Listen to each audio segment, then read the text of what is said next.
안녕하세요. 서울 근교에 살고 있는 30대 여자입니다. 저는 그야말로 믿는 도끼의 발등이 제대로 찍혀 이혼을 하게 되었는데요. 그 믿는 도끼가 제 발등을 어떻게 찍어버렸는지 한번 들어보실래요? 저와 남편은 요리 학원에서 처음 만나게 되었어요. 혼자 자취를 시작하며 배달 음식을 먹던 저는 이대로는 안 되겠다는 생각에 곧장 요리 학원을 등록했고 그곳에서 만난 사람이 남편이었죠. 이렇다 할 요리가 처음인 저와는 다르게 남편은 요리를 꽤나 능숙하게 했고 그런 남편의 도움을 받으며 저는 남편과 빠르게 가까워졌어요. 그렇게 두어 달 저희는 도움을 주고받으며 마음도 주고받게 되었고 남편의 고백으로 연애를 시작하게 되었죠. 참 배울 점이 많다 싶더라고요. 연애를 하는 2년 내내 남편은 한결같이 밝으면서도 참 긍정적인 사람이었어요. 제 앞에 닥친 크고 작은 문제에도 남편은 늘 제 옆에서 아낌없는 응원을 해주기도 하고 때론 해결책을 함께 고민하며 저에게 큰 도움이 되기도 했죠. 그런 남편과 함께라면 저의 앞날도 행복할 거라 생각했고 결혼이라는 단어가 익숙해질 때쯤 제가 먼저 남편에게 프로포즈를 하게 되었어요. 저기, 자기야, 나 할 말이 있는데. 무슨 말이길래 이렇게 뜸을 들여? 왜? 무슨 일 있어? 일이 아니고, 아니, 다르게 생각하면 엄청나게 큰일이긴 한데, 우리 결혼할까? 나 자기랑 이제 연인 사이 말고 부부하고 싶어서. 제 말에 남편은 저를 꼭 안아주며 알겠다고 했고, 그렇게 저희는 결혼까지 꼴이 나게 되었습니다. 결혼을 하고 난 후에도 남편은 여전히 다정했으며 제 눈에는 그 어떤 연예인보다 멋진 남자였어요. 전 그런 남편을 많이 사랑했고 저흰 정말 남들이 다 부러워할 만큼 행복한 나날들을 보내고 있었죠.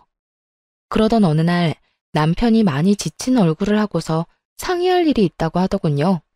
처음 보는 남편의 어두운 표정에 전 직감적으로 무슨 일이 있다는 것을 알아챘고 남편의 앞에 앉아 남편의 입이 열리길 기다렸어요. 여보, 나 사실 요즘 많이 지친 것 같아. 회사 일도 그렇고 여러 가지로 내 길을 잃은 기분도 들고 그래. 몸도 마음도 많이 망가지고 지친 상태랄까? 그래서 말인데 나 회사 그만두고 좀 쉬면서 재정비할 시간을 좀 가지면 안 될까? 항상 밝고 긍정적인 에너지를 뿜어내던 남편의 입에서 이런 말들이 흘러나오니 상황이 보통 심각한 상황은 아니구나 싶더라고요. 이러다 내 남편 잡는 거 아닌가 하는 생각이 들기도 했고요. 그래서 제 눈치만 살피며 기가 죽어있는 남편의 손을 잡고 이렇게 말했어요. 여보, 그런 이야기를 왜 그렇게 눈치를 보면서 말해? 당신이 그렇게나 힘들면 쉬면 되지. 당신 하나 쉰다고 해서 우리 집 안 망해. 그러니까 다른 걱정은 하지 말고 당신 몸, 당신 마음이나 재정비해.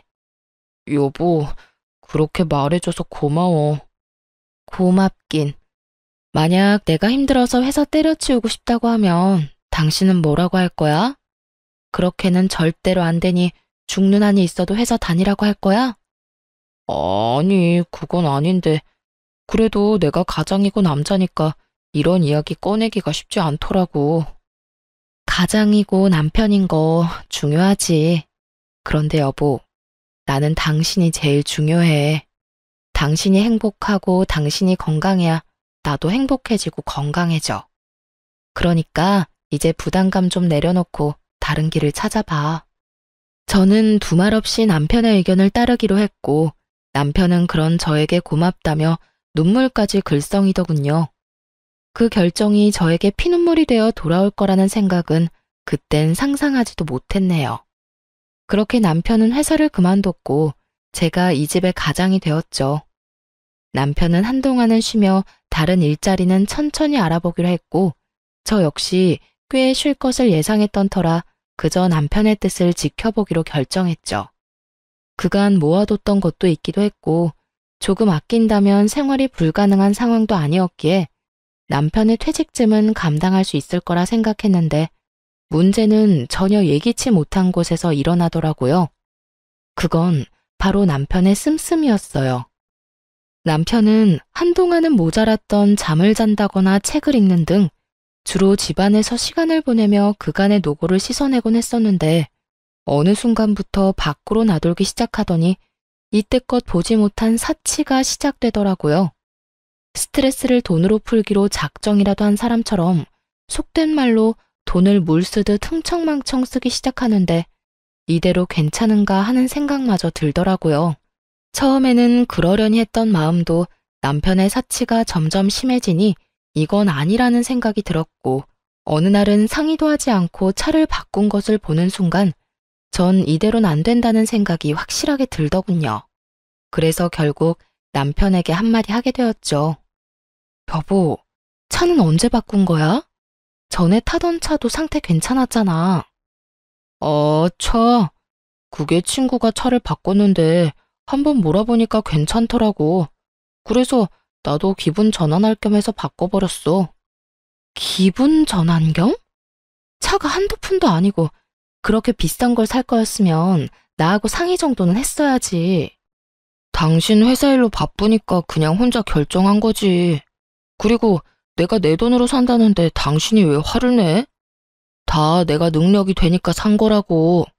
그러니까 당신도 이 일엔 뭐라고 말하지 마. 내가 알아서 능력껏 쓰는 거니까.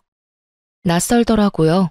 제가 아는 남편은 책임감도 강하고 언제나 저를 옳은 길로 인도하던 사람이었는데 제 앞에 서 있는 남편의 모습은 전혀 다른 사람 같은 기분마저 들더군요. 그런 낯선 남편의 모습에 멍한 것도 잠시 저는 정신을 차리고 다시 남편에게 좋은 말로 설득을 해보려고 애썼어요. 그래, 당신 마음, 당신 말이 어떤 뜻인 줄 잘 아는데 그건 당신이 총각 때나 가져야 하는 마음이지. 지금은 당신 나랑 결혼하고 가정까지 이뤘잖아. 당장은 아니지만 우리 아기도 가져야 할 거고 그러면 돈 드는 데가 한두 군데가 아닐 텐데 지금부터 부지런히 모아둬야 하지 않을까? 꼭 아기 때문만이 아니라 우리가 훗날 조금이라도 편하게 살려면 조금 아끼자는 말이지. 지금 당신이 회사도 쉬고 있는데 새 차가 왜 필요해? 심지어 타던 차도 깨끗하고 고장난 것도 없었으니까 나로선 이 상황이 이해되지 않아. 거기에다가 우린 부부인데 당신이 무엇을 하든 상관하지 말라니. 내가 당신이 한 일에 지적하는 상황이 되어버린 것 같아 당신 기분이 나빠진 건 충분히 이해하겠는데 아무리 이해를 한다고 해도 당신이 나한테 그렇게 말하면 나 굉장히 섭섭해. 남편은 조곤조곤 말하는 저를 보며 할 말이 없었는지 애꿎은 입술만 잘근잘근 씹으며 제 눈치를 보더라고요. 저 역시 더는 남편 기를 죽이고 싶진 않았기에 더는 장황하게 설명하지 않고 핵심만 짚어 말해주었어요. 어쨌든 내 생각은 그래. 당신이 번 돈으로 당신이 필요한 것 사는 걸 뭐라고 하는 건 아니야. 그러니까 앞으로 한 번 더 생각하고 돈을 썼으면 좋겠어. 알겠어. 나도 아까 말 심하게 해서 미안해. 미안하다는 남편의 말과는 달리 기분이 완전히 상해버린 듯 표정은 좋지 않았고 그날 이후 눈에 보이게 기분 나쁜 티를 내기 시작하더라고요. 제가 기분을 좀 풀어주려 말을 걸어도 시큰둥하게 답을 한다거나 장을 보러 함께 나가는 날에 손이라도 잡으려고 하면 티가 나게 손을 치워버린다거나 하는 행동으로요. 이 모든 언행도 이해가 되지 않았지만 제가 제일 이해가 되지 않는 건 그런 일이 있었는데도 불구하고 고쳐지지 않는 남편의 씀씀이었어요.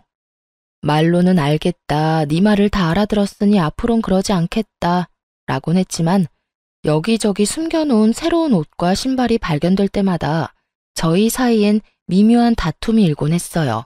처음 숨긴 것을 들켰을 땐 예전에 사둔 것이라며 변명이라도 하던 남편은 점점 더 뻔뻔하게 변해갔고 어느 날부턴 앵무새처럼 똑같은 말만 뱉어내더군요. 여보, 이 옷은 또 뭐야? 이거 엄청 비싼 거 아니야? 또 샀어? 세일하길래 샀어. 당신 정말 왜 이래? 내가 이런 말까진 하지 않으려고 했는데 당신 일을 쉬면 씀씀이라도 줄여야지. 어떻게 수입도 없는 사람이 수입이 있을 때보다 돈을 더 헤프겠어. 아, 진짜. 내가 벌어놓은 돈으로 이때껏 고생한 나한테 보상 좀 하겠다는데 뭘 그렇게까지 나무라기만 해. 당신이 이러면 이럴수록 난 더 숨이 막힌다고. 그러니까 그냥 좀 내버려두면 안 돼? 모든 일엔 정도라는 것이 있는 것인데 남편은 그 정도라는 것은 알지도 못하는 사람처럼 굴었고 상황이 그렇게까지 되자 저는 더 싸우고 싶지도 않아 입을 다물게 되더군요. 제가 입을 다물자 저희의 사이는 다시 좋아졌고 저는 저것도 다 한때일 거란 마음으로 남편을 지켜보기로 했죠. 그러던 어느 날 아빠가 갑자기 쓰러지셨다는 소식을 듣게 되었습니다. 엄마는 제가 고등학교 때 돌아가셨고 외동딸인 저는 아빠의 걱정이 클 수밖에 없는 상황이었죠. 천만다행으로 아빠는 위험한 고비는 넘기고 수술을 하게 되었지만 의식이 없던 터라 수술비를 제가 마련해야 하는 상황이 되어버렸어요. 친정에 돈이 없는 것은 아니었으나 아빠가 의식이 없으니 여기저기 적금 등으로 묶인 친정 돈은 제가 마련할 방도가 없었고 아빠도 저도 신용카드는 쓰지 않던 터라 갑작스럽게 큰 현금이 필요한 상황이었어요. 저는 하는 수 없이 시댁으로 찾아가게 되었습니다. 사실 제가 결혼을 하고 난 후 얼마 되지 않았을 때 시댁에 금전적 위기가 있었는데요. 시집 오기 전 아빠가 비상금을 하라며 주셨던 돈을 시아버지에게 빌려드린 적이 있었거든요. 아버님, 이거 제가 시집 올 때 비상금으로 받아왔던 돈이에요. 요즘 힘드시다는 이야기 들었는데 이걸로 우선 급한 불부터 끄세요. 아가야, 내가 아무리 급하다고 한들 어찌 이 돈을 받을 수가 있겠느냐? 어차피 제가 가지고 있어도 지금은 쓸 데도 없는걸요. 일단 쓰시고 여유 되실 때 이자까지 쳐서 주세요. 고맙다 고마워. 내가 조금씩 갚아나가마. 내가 이 은혜 잊지 않으마 아가. 시부는 그때 해준 약속처럼 저에게 다달이 돈을 갚아주고 있었지만 지금 현재 저에겐 큰 돈이 필요했기에 이젠 사정이 나아진 시댁을 찾아갈 수밖에 없는 상황이었죠. 갑작스러운 저의 방문에도 시댁에는 시모뿐 아니라 시부도 저를 기다리고 계셨고 저의 안색이 좋지 않음을 눈치를 챈 시부가 무슨 일이냐며 물어왔어요. 아가야, 무슨 일이길래 안색이 그리도 좋지 않은 게야? 그게 친정아버지가 쓰러지셨어요. 그래서 수술비가 급하게 필요한데 갑자기 그 큰 돈을 구할 데도 없고 해서 앞전에 빌려드린 돈을 좀 받을 수 있을까 해서요. 아무래도 돈 이야기이니 조심스러워질 수밖에 없었고 그 어느 때보다 신중하게 꺼낸 말이 끝나자마자 시부와 시모의 눈치를 살필 수밖에 없더군요. 그런데 제 말을 들은 시부의 얼굴이 불그락 푸르락 환한 얼굴이 되어갔고 전 왜 그러는지 이유를 알 수 없으니 그저 눈치만 더욱 살피게 되더라고요. 그간 시댁 어른들의 인성을 지켜본 바론 제가 단순히 돈 이야기 좀 꺼냈다고 저리 인상을 찌푸릴 사람들이 아니었던 터라 전 시부가 화를 내는 그 상황이 좀처럼 이상하게 느껴지더군요. 침묵은 저의 예상보다 길어졌고 그 무거운 침묵을 깬 건 다름 아닌 시모였습니다. 이 자식이 진짜 도대체 무슨 짓을 하고 다니는 거야? 시모의 첫마디에서 알게 되더라고요. 아, 남편이 큰 사고를 치고 있구나 하고요. 전 최대한 마음을 가다듬으며 시모에게 연유를 물었어요. 어머님, 왜 그러세요? 아가, 혹시 네 남편한테 돈 받은 거 없니? 네? 돈이요? 무슨 돈이요? 그게 네 남편이 얼마 전에 너한테 큰 돈이 필요하다면서 돈을 좀 많이 받아갔어. 그때 좀 이상하다 싶긴 했는데 아무래도 돈 이야기이다 보니까 너도 선뜻 이야기 꺼내기 힘들 수도 있겠다 싶어서 우린 너한테 부담 주기 싫어서 연락을 안 했던 건데 아, 이를 정말 어째? 그간 남편의 사치스러운 행적들이 떠오르며 어이가 없어 할 말이 생각나지 않더라고요. 자기가 번 돈으로 자기가 쓴다고 하더니 사실은 그 돈들이 아빠가 준 제 돈이었으니까요. 도무지 이때껏 제가 알고 있던 남편의 모습은 무엇이었나 하는 마음도 들더라고요.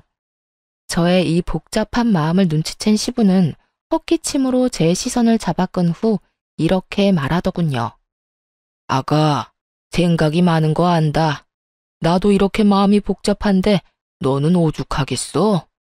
그런데 일단 급한 불부터 끄고 생각하자꾸나.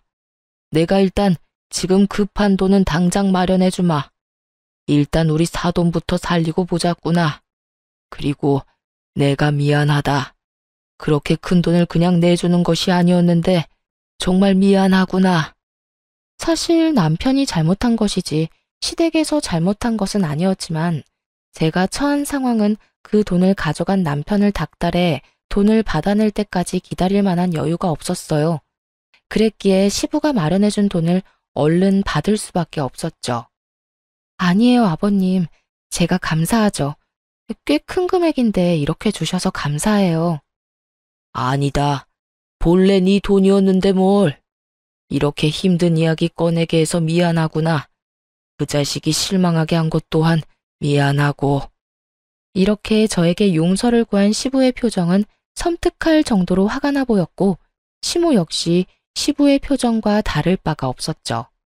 어쨌든 전 돈을 마련해 아빠의 수술비를 무사히 치를 수 있었고 수술을 마친 아빠는 의식도 회복하고 경과도 좋았죠.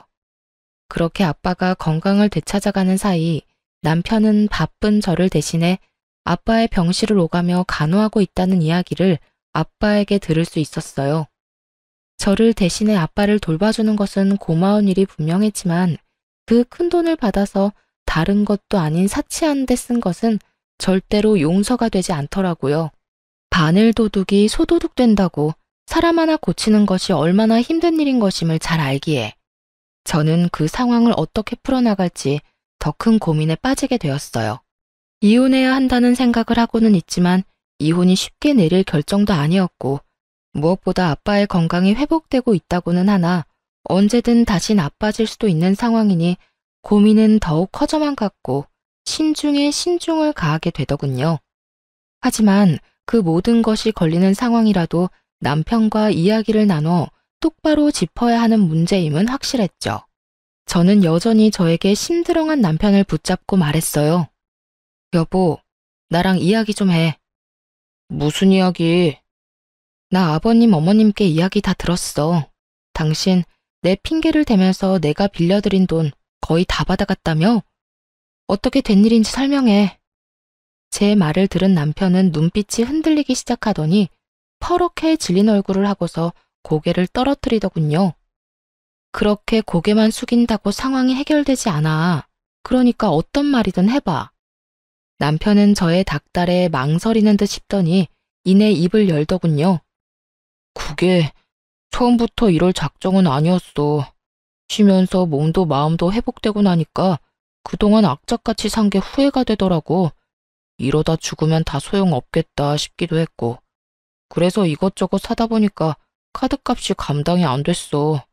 거기에다 차도 대출받아 덜컥 사버리긴 했는데 그 다달이 나가는 돈이 감당이 더욱 안 되는 거야. 돈은 필요한데 돈은 없으니까 신용대출도 조금 받았어. 그러다 정신 차려보니 당신한텐 말도 못 꺼낼 만큼 빚이 늘어있었고 그래서 그런 짓까지 하게 된 거야. 빚이 빚을 낳는다더니 그 말 하나 틀린 것이 없더라고요. 남편은 감당하지 못할 만큼의 사치를 부리고 있었고 그 결과 저에게 큰 실망을 안겨주었던 것이었죠. 전 당장이라도 욕이 튀어나오려는 것을 겨우 누르고서 남편에게 말했어요. 당신, 나 알지? 난 가까운 사람이랑도 돈 거래 안 하는 사람이야. 그런 내가 당신하고 어머님 아버님을 믿고 기꺼이 그 큰 돈을 빌려드린 건데 어떻게 다른 사람도 아닌 당신이 그런 내 믿음을 이런 큰 실망으로 돌려줄 수가 있어? 당신 정말 내가 알던 그 남자가 맞긴 해? 여보, 내가 정말 미쳤었나 봐. 내가 진짜 잘못했어. 내가 진짜 화나는 게 뭔지 알아? 당신이 나를 실망해서까지 받은 돈으로 고작 사치를 부렸다는 게 난 너무 화가 나. 너무 실망스럽다고. 꼭 필요한 곳이 있어서 나 몰래 썼다고 해도 기가 막히는데 그 돈들을 고작 옷, 신발, 차 이런 걸 사느라 빚진 데 썼다고? 이걸 내가 어떻게 받아들여야 해? 내가 진짜 할 말이 없다. 내가 그 순간에 잠시 정신이 나갔었다는 말밖에는 정말 미안해. 남편은 정말 반성이라는 걸 하는 듯 보였고 전 그런 남편에게 시부의 말을 전하기로 했어요. 사실 제가 모든 사실을 알고 집으로 돌아온 날 시부에게서 전화가 왔었어요. 제가 빌려드린 돈을 다 입금했다는 말과 함께 시부는 이렇게 말을 하더라고요. 아가야, 실망이 큰 거 잘 안다. 그래도 나를 봐서라도 한 번만 더 기회를 주면 안 되겠어? 아버님, 그게 저도 고민이 많아요. 그래, 왜 안 그렇겠어? 그래도 네가 나를 봐서라도 기회를 한 번 더 준다면 내가 어떻게 해서든 정신교육 다시 해놓으마. 정신교육이요? 그래, 일단 그 녀석이 가져간 돈은 내가 다 받아낼 생각이다. 사돈 수술만 잘 끝나고 나면 우리 회사에 출근시켜서 온갖 자비는 다 시킬 생각이야. 밑바닥부터 굴리다 보면 그 녀석도 동기한 줄 알겠지. 옆에서 끼고 있으면서 인간 한번 만들어 보마. 그러니 나를 믿고 한 번만 더 지켜봐주면 안 되겠어? 시부에 이런 부탁이 없었다면 당장 이혼을 했을 수도 있었을 텐데 저는 많은 고민을 한 끝에 남편이 아닌 시아버지를 한 번 더 믿어보기로 했고 저의 긍정적인 반응에 시부는 자신에게 돈을 다 받았다는 말은 하지 말라고 당부하셨어요. 전 시부의 당부 그대로 남편에게 전했고 남편은 아직 정신을 덜 차렸는지 반발하고 나서더군요. 뭐? 내가 아버지 회사에? 그것도 말단 사원도 아니고 잡일이나 하는 직원으로 출근을 하라고? 내가 왜? 지금 당장 다른 곳에 취업해도 그런 취급은 받지 않는다고. 그런데 내가 왜? 당신 아직도 정신 못 차렸구나. 당신이 친 사고가 얼만데 아직도 찬밥 더운 밥 가릴 거야? 당신은 그렇게까지 안 하면 정신 차리긴 힘들 테고 나는 그런 정신 빠진 남자랑은 더는 살 생각 없으니까 당신이 결정해. 아버님 회사에 출근할 거야 아님 나하고 이혼할 거야? 저는 남편에게 마지막 기회를 주었고 남편 역시 저의 확고한 의지를 알아챘는지 저와 시부가 시키는 대로 하겠다고 하더군요. 바로 다음 날부터 시부의 회사로 출근하기 시작한 남편은 밤이 되면 거짓골이 되어 들어오더라고요. 듣기로 시부의 회사에서 남편이 주로 하는 일은 청소부터 시작해서 짐 나르기 등 주로 몸을 쓰는 온갖 잡일을 하고 있다고 하더군요. 시간이 흐를수록 남편의 꼴은 보기 힘들어졌지만 그 눈빛만큼은 예전 제가 알던 눈빛으로 돌아오고 있었고 그렇게 힘들게 번 돈은 남편의 생활비와 시부에게 매달 갚는 돈을 제외하곤 모두 저에게 고스란히 입금이 되었어요. 전 그 돈을 따로 모아두었다가 시댁에 큰 행사가 있을 때 쓰기도 하고 일정 금액이 되면 적금으로 묶어두기도 했죠. 그렇게 1년 남짓 남편은 제가 알던 남편의 모습으로 돌아와 있었고 전 그 당시 남편과 이혼을 하는 대신 기회를 한 번 더 주었던 것을 참으로 다행이라고 여기며 지내고 있었죠. 그러던 어느 날부터인가 남편의 퇴근이 늦어지기 시작했고 왜인지 이상한 예감에 우선 시아버지한테 전화를 걸었죠. 요즘 남편이 계속 늦어진다고 말하며 회사가 많이 바쁘냐고 물었고 아버님이 바쁘긴 한데 정작 남편이 야근까지 하는지는 몰랐다며 회사에 전화해서 남편이 정말 일을 하고 있는 것인지 확인해 보겠다며 전화를 끊었습니다. 얼마 지나지 않아 시부에게 전화가 걸려왔고 전 그 전화를 받았죠. 네, 아버님. 그래, 아가. 회사에 전화해보니 그 녀석 창고 정리를 하고 있다고 하더구나. 녀석도 참 시키지도 않았는데 그런 일까지 다 하고 말이다. 어머, 그래요? 야식이라도 준비해 놓아야겠어요. 저는 굳은 일도 마다하지 않고 열심히 하는 남편이 기특했고 시부 역시 저와 같은 마음인 듯 하더군요. 저기 아가, 근 1년 동안 지켜보니 정신도 좀 차린 것 같고 요즘엔 열심히 일하는 게 기특하기도 해서 이제 일다운 일 좀 시켜보려는데 네 생각은 어떠냐? 옆에서 끼고 가르치다가 하나둘씩 넘겨주려고 하는데 그 말씀은 회사를 물려주고 싶다는 말씀일까요? 그래, 내가 요즘 고민이 많아. 요즘처럼만 하면 걱정 없겠다 싶다가도 섣불리 판단하는 건 아닌가 하는 생각도 들고. 네가 보기엔 어떠냐? 내가 그 녀석한테 회사를 물려줘도 될 것 같으냐? 요즘 퇴근 시간이 많이 늦는데 그게 다 일을 너무 열심히 하다 보니 늦는 거 아니겠어요? 그렇지. 네가 생각하기에도 정신 차린 것 같지? 네, 아버님께서 가까이에서 좀 더 들여다보시고 이제 되었다, 이제 좀 안심하고 맡겨도 되겠다 싶으실 때 아버님 뜻대로 하셔요. 제 말을 들은 시부는 다시 생각해도 남편이 기특한지 연신 허허 웃으시다 전화를 끊으셨고 저 역시 기특한 남편을 위해 야식을 만들어 놓고 기다렸어요. 하지만 아무리 기다려도 남편은 오지 않았고 12시가 넘어 남편에게 전화가 오더라고요. 그 전화는 택시 기사분이 건 전화였고 집까진 왔는데 남편이 너무 취해 정신을 못 차리고 있다고 하더군요. 저는 부랴부랴 밖으로 나가보았고 그곳엔 제대로 걷지도 못할 정도로 취한 남편이 있었어요. 이상하더군요. 술을 먹을 수도 있고 취할 수도 있는 것이었지만 시부와 통화한 것이 9시가 조금 넘었을 때였고 적어도 남편은 10시 정도면 퇴근을 했을 텐데 12시가 훨씬 넘은 시간까지 술을 마셨다니 전 비틀거리는 남편을 부축하며 추궁 아닌 추궁을 하기 시작했죠. 여보, 괜찮아? 정신 좀 차려봐. 괜찮아. 난 괜찮아. 아, 이 사람이 진짜 누구랑 마셨어? 누구랑 마셨길래 이렇게 많이 마셨어? 그리고 지금 시간이 몇 시인 줄 알아?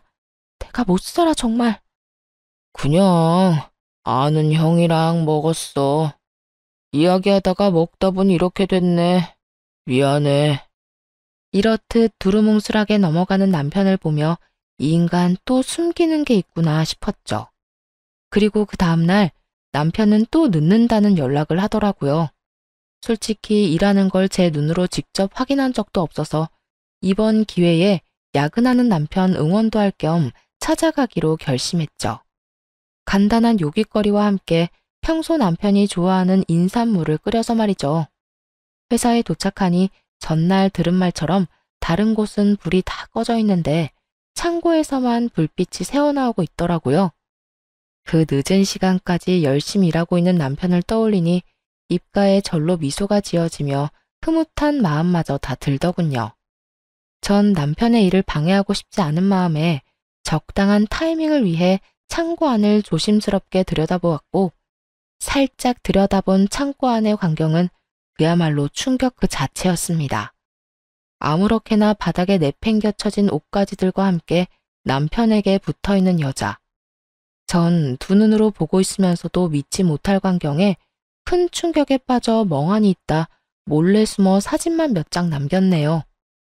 차마 더는 눈으로 보고 있을 수가 없어 주체할 수 없이 흔들리는 두 다리를 붙잡고 차로 돌아왔어요. 몰래 찍은 사진이 없었다면 꿈이라고 믿고 싶을 정도로 충격이 크더군요. 충격에 빠져 울던 저는 시부의 얼굴이 떠올랐고 얼른 전화를 걸었죠. 그래, 아가야. 이 시간에 무슨 일이냐? 아버님, 그게 혹시 그이랑 지금 회사에 같이 있는 여자가 있는데 누구인지 아시나요? 그게 지금이라면 우리 회사 경리일 거다. 오늘 창고 재고 조사하면서 정리한다고 했었어. 김 과장도 오늘 남았나? 외근 나갔었지. 두 사람이 우리 회사에 오래 일한 사람들이라 한다. 회사에서 만나서 결혼까지 한 우리 회사 유일한 사내 부부지. 그런데 그건 왜 묻는 게야? 무슨 일 있는 게야? 아버님, 놀라지 마세요. 저 지금 회사에 왔는데 글쎄 창고에서 두 사람이 바람을 피우고 있더라고요. 아무래도 남편과 붙어있는 여자도 회사 사람 같아서 여쭤봤어요. 뭐야? 그게 사실인 게야? 네, 아직 그 두 사람 창고 안에 있어요. 아버님, 지금 당장 그 김 과장이라는 분 좀 회사로 불러주세요. 시부는 화가 엄청나게 난 듯했고 그 화는 제 말을 완전하게 믿는다는 뜻과도 같았죠. 그렇게 전화를 끊은 전 얼굴 한번 본 적 없는 김 과장이라는 사람을 기다렸고 얼마 지나지 않자 신발도 제대로 신지 않은 김 과장이 다급히 창고로 뛰어들어가더군요. 그 뒤로는 뻔한 결말이었어요. 남편은 옷도 제대로 갖춰 입지 못한 채 김 과장에게 머리채를 잡혀 창고 밖으로 끌려 나오고 있었고 그 뒤를 울고불고 난리가 난 상간녀가 나오더군요. 전 그 모든 광경을 지켜보고 있었고 남편은 김 과장에게 일방적으로 맞기 시작했어요. 한참을 맞고만 있던 남편은 김 과장의 주먹질이 끝나자 그 앞에 무릎을 꿇고 빌기 시작하더라고요. 과장님, 죄송합니다. 정말 죄송합니다. 제가 잠시 미쳤었나 봅니다. 죄송? 이게 죄송하다는 말로 끝날 문제야. 어떻게 가정 있는 여자랑 그딴 짓을 할 수가 있어? 그것도 내 와이프인 거 뻔히 알면서 어떻게 그딴 짓을 할 수가 있냐고? 정말 죄송합니다. 입이 10개라도 할 말이 없습니다. 제발 한 번만 용서해 주십시오. 용서? 이게 용서가 될 일이라고 생각해? 도대체 언제부터야? 도대체 언제부터냐고? 얼마 되지 않았습니다. 정말이에요. 그러니까 과장님, 제발 아버지랑 제 아내한테만큼은 비밀로 해주시면 안 되겠습니까? 뭐? 비밀? 네, 그 두 사람 알면 저 진짜 죽습니다. 제발 좀 살려주십시오. 제발요. 이렇게 부탁드리겠습니다. 남편은 김 과장의 발밑에 엎드려 눈물을 흘리고 빌었고 그런 모습을 보던 상간녀 역시 무릎을 꿇고 빌기 시작하더군요. 여보, 정말 잘못했어. 그런데 우리 오늘이 정말 처음이야. 믿어줘. 아까 창고 정리하다가 너무 힘들어서 밥 먹으면서 반주 좀 했는데 술 기운에 그만. 실수야, 실수. 실수? 그게 실수라고? 그 말을 내가 믿을 것 같아? 믿어줘. 정말이야. 지금 이 상황만 보지 말고 이때껏 내가 당신하고 살면서 보여준 모습들을 떠올려봐. 나 당신 정말 사랑하고 누구보다 열심히 살았잖아. 그러니까 이번 한 번만 용서해줘. 나 당신하고 이혼하면 못 살아. 그래?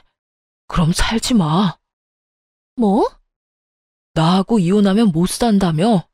나 당신 같은 여자랑 더는 못 사니까 무슨 일이 있어도 이혼할 거야. 그러니까 못 살겠으면 살지 말라고. 여보, 제발, 제발 용서해줘. 내가 이렇게 빌게. 단호한 김 과장과 그런 김 과장을 붙잡으며 애원하는 상간녀. 마치 막장 드라마의 한 장면 같더군요.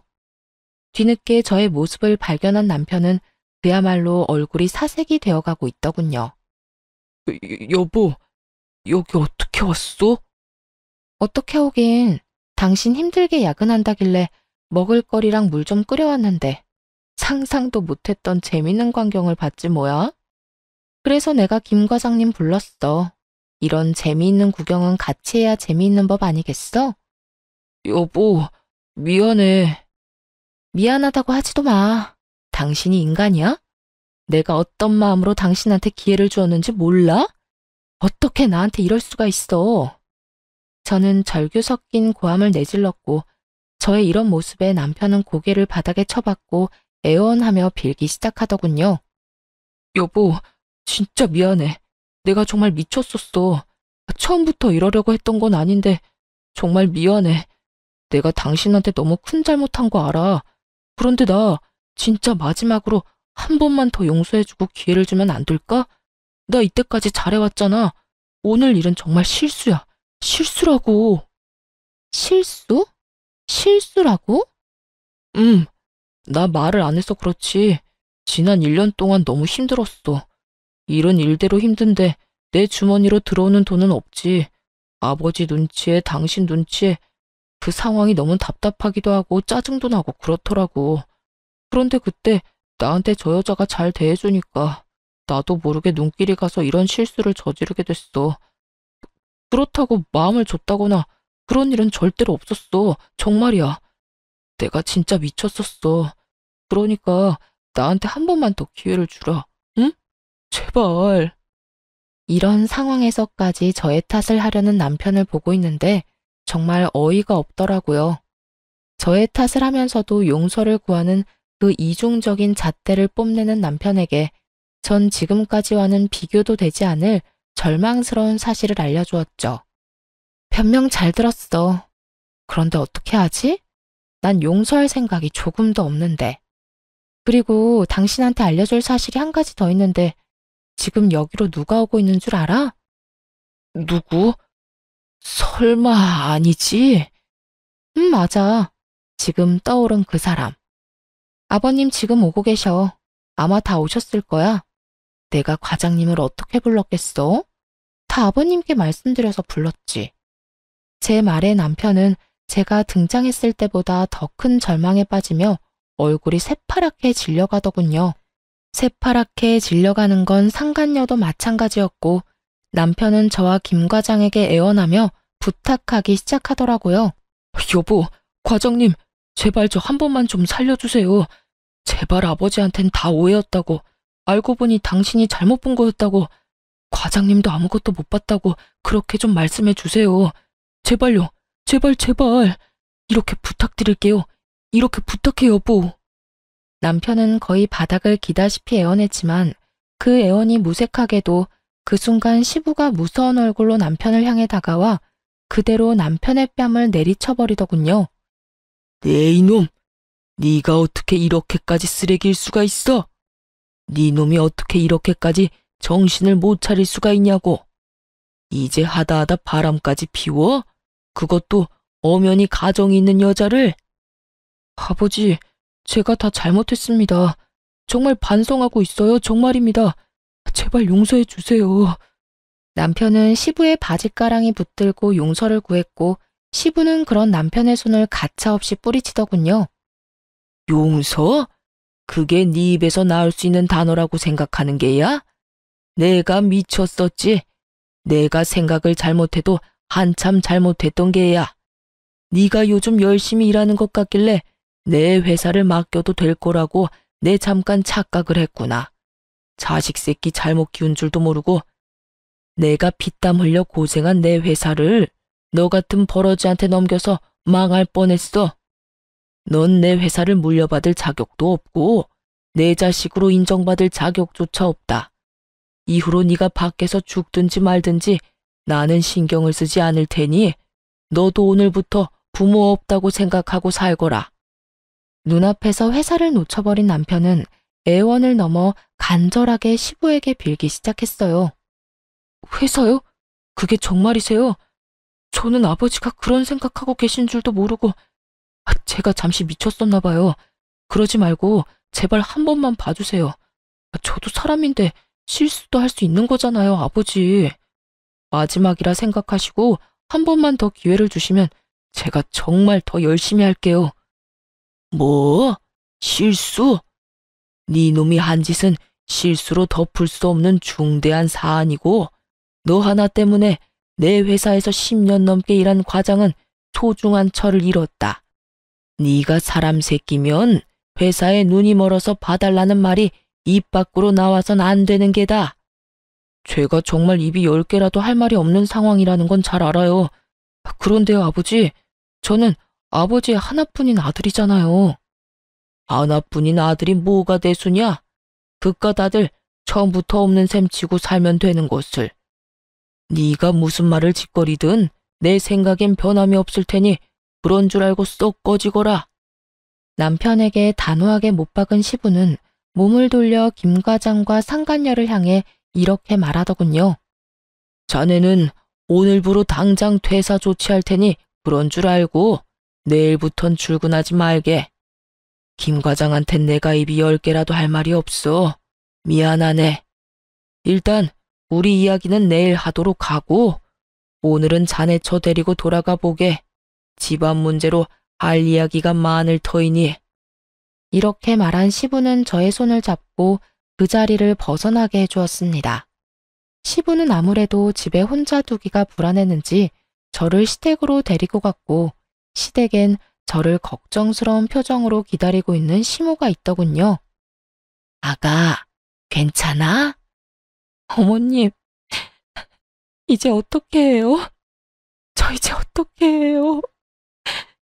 그래, 울거라 울어. 나도 이렇게 울고 싶은데 너는 오죽하겠니? 이 어미가 미안하다. 내가 자식 새끼를 잘못 키웠어. 내가 다 미안하다, 아가. 시모는 저를 꼭 끌어안으며 자신이 더 미안하다고 했고, 전 그런 시모의 품에서 참았던 눈물을 한참을 흘렸습니다. 그렇게 한참을 온 저에게 시부와 시모는 자고 가라며 저를 붙잡았지만 저는 괜찮다고 하며 집으로 돌아왔어요. 시댁에서도 쫓겨날 것이 분명한 남편이 집에서 편히 지내는 꼴은 볼 수가 없었거든요. 집으로 돌아온 저는 남편의 짐을 싸 문 앞에 던져두고 집 비밀번호를 바꿔버리곤 친정으로 가서 지내기로 했어요. 아무래도 남편의 흔적이 가득한 그곳에선 한시도 숨을 쉬고 싶지 않았으니까요. 제가 친정에 간다는 말을 들은 시댁에서 친정의 전화에 용서를 구하고 상황을 잘 설명해준 덕분에 친정에 도착한 저는 긴 설명 대신 아빠에게 따뜻한 마음의 위로를 받을 수 있었어요. 우리 딸 고생 많았어. 아빠, 죄송해요. 이런 꼴 보여서. 네가 뭐가 죄송해? 네가 잘못한 게 뭐가 있다고. 그러니까 나한테 죄송할 필요도 없어. 아빠, 고마워요. 고맙기는. 딸, 잘 들어. 그놈이랑 너랑 이혼한 이유 중에 네 잘못은 단 하나도 없어. 넌 할 만큼 했고 이젠 후회 없이 네 삶을 살면 되는 거야. 후회는 너같이 좋은 여자 놓친 그놈이나 하는 거지 네가 할 것이 아니란 말이야. 그러니까 우리 딸은 그런 미련스러운 감정은 갖지도 말고 앞으로 행복하게 너만을 위해서 잘 살자. 알겠지? 아빠는 저를 위로해 주셨고 저는 그런 아빠의 응원을 받으며 힘을 낼 수 있었습니다. 그 뒤로 전 이혼을 진행했고 다들 그렇게 하시듯 저 역시 상간녀 소송을 함께 진행하게 되었죠. 저의 예상대로 두 사람은 하룻밤의 실수가 아니었고 그 증거들은 시부의 회사 내 CCTV에서 심심치 않게 나오더군요. 여러 증거 덕에 저는 위자료를 두둑하게 챙김과 동시에 재산 분할 역시 저에게 유리한 쪽으로 판결이 나며 성공적인 이혼을 하게 되었습니다. 전 남편은 아예 시댁에서 쫓겨났다고 들었어요. 상간녀와 외도를 저지르며 빚을 또 내고 있었던 터라 이리로 보나 저리로 보나 생각할 필요도 없이 빚쟁이가 된 것은 자명한 일처럼 보이더군요. 거기에다 저에게 위자료를 줬을 뿐 아니라 상간남 위자료도 줬을 테니 그 인간에게 남은 인생도 참 한숨뿐이겠더군요. 상간녀 역시 이혼을 당했고 이혼을 하고 난 후에는 빚쟁이가 된 전 남편을 버리다시피 하고 도망을 갔다는 이야기를 들을 수 있었습니다. 그 뒤론 전 남편의 소식을 듣지 못하고 살았는데 몇 달이 흐른 어느 날 시부에게서 연락이 왔더라고요. 며칠 전 전 남편이 시댁으로 찾아왔는데 제 생각이 나더라면서요. 아가, 잘 지내고 있어? 네, 그럭저럭 지내고 있어요. 아버님이랑 어머님은 잘 지내시죠? 그럼 우린 잘 지내고 있다. 며칠 전에 그 녀석이 집으로 찾아왔더구나. 그래서 네 생각이 나서 전화해봤어. 어떻게 지내나 싶어서. 아, 그랬어요? 아직 집에 들이지 않으셨던 거예요? 전 이쯤이면 당연히 집에 들이셨을 거라 생각하고 있었는데. 집에 들이기는 무슨 거짓골을 하고 찾아왔길래 다시는 찾아오지도 말라고 소리치곤 대문도 안 열어줬다. 꼴을 보아하니 빚이 산더미인 것 같더구나. 지내는 곳도 마땅하지 않은 것 같았고 그래도 받아주지 않았어. 그딴 놈 받아줘봤자 내 명줄만 재촉하는 꼴이지 않겠냐. 또 무슨 짓을 벌여 내 뒤통수 칠 줄도 모르는 일이고. 나도 나지만 네 시어머니가 화가 단단히 나서 절대 안 받아줄 거라고 하더구나. 아, 그러셨어요. 아무리 그래도 속은 많이 상하셨겠어요. 속상한 거야 말도 못하지만 어쩌겠냐. 자식 새끼 잘못 키운 벌이다 생각해야지. 어찌되었든 너만 잘 지낸다고 하면 다 되었다. 목소리 들어보니 괜찮은 것 같아 조금은 안심이 되는구나. 앞으로도 잘 살거라 아가. 네, 아버님. 연락 주셔서 감사해요. 건강하세요. 그렇게 전화를 끊은 후 시부와 시모에게 감사한 마음에 눈물이 나더군요.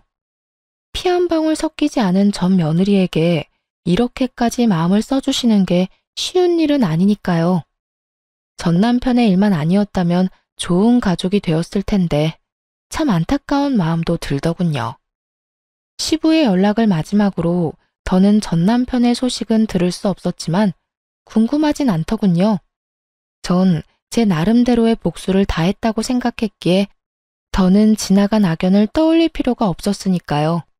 그 후로 전 여전히 회사에 다니며 잘 지내고 있습니다. 집은 이혼 후 친정과 가까운 곳으로 이사를 했고 아빠 건강도 많이 좋아지셔서 주말에는 주로 친정에서 시간을 보내거나 아빠와 나들이를 가거나 하고 있어요.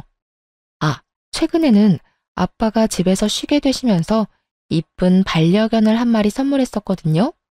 그런데 그 반려견을 산책시키며 알게 된 여사님과 요즘 좋은 감정으로 가깝게 지내시는 것 같아 여러모로 흐뭇한 나날들을 지내고 있어요.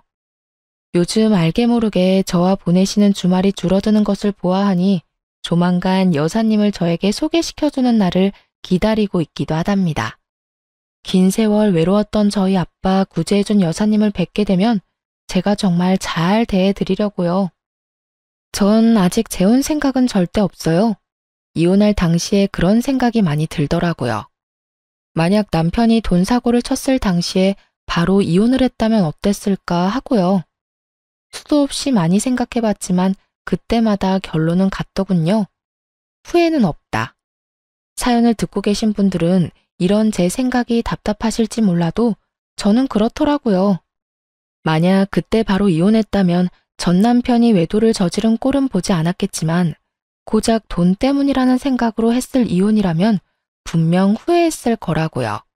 하지만 지금의 전 볼 꼴 못 볼 꼴을 다 봤고 그로 인해 오만정이 다 떨어진 상태이기에 후회는커녕 후련하기까지 해요. 그렇기에 지금의 삶이 더 감사하고 만족하며 잘 살고 있어요. 이로써 저의 길었던 사연은 끝이 났네요. 제 사연을 함께 해주신 모든 분 너무나도 감사하고 다들 늘 행복하세요.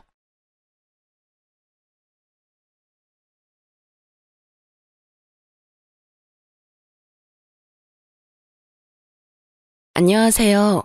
인천에 살고 있는 28살 이혼녀입니다.